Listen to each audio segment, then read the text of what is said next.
আব্দুল কাদের জিলানী রাদিয়াল্লাহু তাআলা আনহু এমন একজন বড় ওলি ছিলেন, এমন একজন বড় ওলি।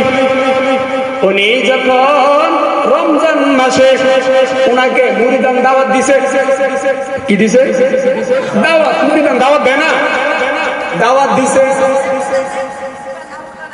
একদিনে 70 জায়গায় দাওয়াত দিছে। কয় জায়গায়? 70 জায়গায় দাওয়াত দিছে। দাওয়াত যখন দিছে, দাওয়াত হুজুর রক্ষা করছে। সুবহানাল্লাহ বলে। দাওয়াত রক্ষা করছে। ইফতারি দাওয়াত কি এক টাইমে খায় না আলাদা আলাদা টাইমে খায়? কোন টাইমে খায়? এক টাইমে 5:30টায় ইফতারির টাইম 5:30টায় দিতে হবে। যদি 5টা বাজে খাইলে রোজা থাকবো, 5:30 থেকে 6টা বাজে খাইলে রোজার উন্নত পাবে না। কথা বলেন ঠিক কিনা? তো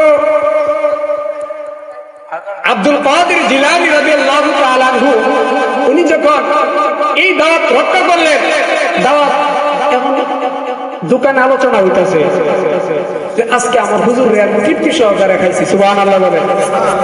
একজন আর একজন কইতাছে আমার হুজুর আজকে ইফতারি খাইছে, তৃপ্তি সহকারে খাইছি।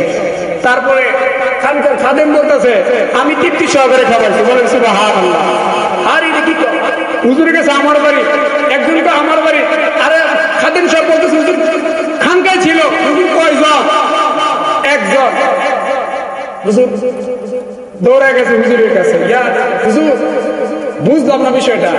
হ্যাঁ বলতেছে হ্যাঁ বাড়িতে গেছে, আরেকজন বলতেছে আরেকজনের বাড়িতে গেছে, আবার খানকার খাদেম বলতেছে তার বাড়িতে গেছে। আসল রহস্যটা কি? তখন হুজুর বলতেছে ও আমার মুরিদান, তোমরা যদি আসল রহস্য দেখতে চাও ওই গাছের দিকে তাকায় দেখো। সুবহানাল্লাহ বলে। যে গাছের দিকে তাকাইছে ওই গাছের মধ্যে যতগুলো পাতা, সেই পাতাগুলো পাতা দেখা যায় না। প্রত্যেকটা পাতার মধ্যে আব্দুল কাদের জিলানী রাদিয়াল্লাহু তাআলা আনহুকে দেখা যাচ্ছে। বলে সুবহানাল্লাহ। তাহলে আব্দুল কাদের জিলানী পাওয়ার কম না বেশি?